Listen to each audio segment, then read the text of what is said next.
सालों पुराना, पत्थरों से बना शिव नारायण बॉयज हॉस्टल बनारस की भीड़ भाड़ से दूर कॉलेज के पीछे एक सुनसान कोने में था। कॉलेज वालों के बीच ये हॉस्टल भूतों का अड्डा कहकर जाना जाता था, लेकिन नए छात्रों को इस बारे में ज्यादा नहीं बताया जाता। रोहित पहली बार हॉस्टल आया था। कमरा अलॉट हुआ 308 नंबर। जैसे ही ये नंबर बोला गया, एक सीनियर छात्र ने धीरे से फुसफुसाया, भाई उस कमरे में मत रहना, वहां कुछ है। रोहित हंस दिया, अरे यार ये सब फालतू अफवाहें हैं। लेकिन किसी ने उसे नहीं बताया कि इससे पहले जो लड़का 308 में गया था वो अब पागल खाने में है, और वो भी खुद को आईने में देखकर चिल्लाता रहता है, माफ कर दो अनामिका। पहली रात को ही कुछ अजीब हुआ। रात के 2 बजे रिंकू की नींद टूटी। खिड़की के बाहर से औरत के रोने की आवाज आ रही थी, बहुत धीमी, दर्द में डूबी हुई।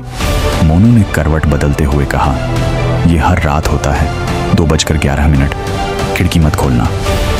लेकिन रोहित जिद्दी था। उसने पर्दा हटाया और खिड़की के पार देखा।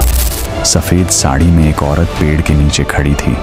उसके लंबे बाल चेहरे पर बिखरे थे और आंखें बस चमक रही थीं, जैसे अंदर कुछ हो ही नहीं।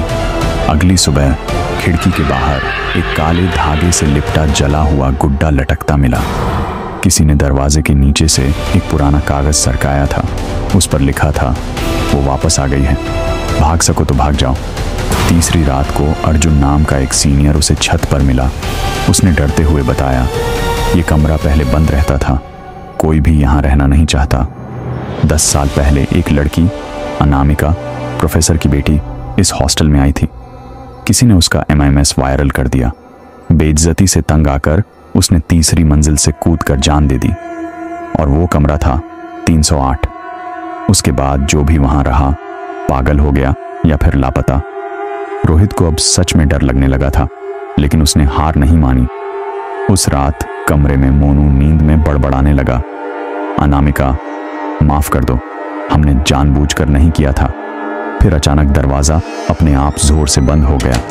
खिड़की खुली और अंदर ठंडी हवा नहीं, बल्कि जैसे किसी की मौजूदगी घुस आई हो। दीवार पर लाल रंग से धीरे धीरे कुछ उभरने लगा। इंसाफ दो या मर जाओ। फर्श पर खून जैसा कोई तरल फैलने लगा और शीशे में एक चेहरा दिखा, अनामिका का।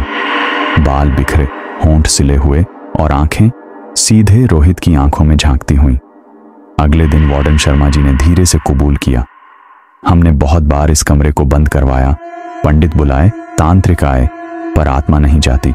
वो चैन नहीं चाहती, वो इंसाफ चाहती है। वो चाहती है कि दुनिया सच जाने। रोहित ने कॉलेज की पुरानी फाइलें टटोली। बहुत सी बातें छुपा ली गई थीं, लेकिन एक पेन ड्राइव मिल गई जिसमें MMS और वो चैट थी जिसमें सच्चाई थी कि कैसे कुछ छात्रों ने साजिश की थी। उसी की वजह से अनामिका ने आत्महत्या की। एक रात रोहित ने पूरे हॉस्टल में वीडियो प्रोजेक्टर लगवाया और सारी फुटेज सबके सामने चला दी। पूरा हॉस्टल चुप हो गया। कई छात्रों के चेहरे उतर गए और जो दोषी थे उन्हें कॉलेज से निकाल दिया गया। अगली सुबह पहली बार कमरा 308 की खिड़की खुली मिली। अंदर तेज धूप थी, कोई आवाज नहीं, कोई अजीब हरकत नहीं। अलमारी में एक खत रखा था, धन्यवाद, अब मैं मुक्त हूं। नीचे लिखा था, अनामिका। जब रोहित हॉस्टल से निकलने वाला था, उसने आखिरी बार ऊपर देखा।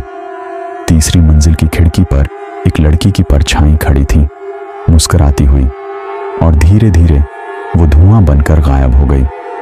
अब 308 खुला है, पर शायद वो अब भी वहीं है, इंतजार में किसी नए चेहरे के।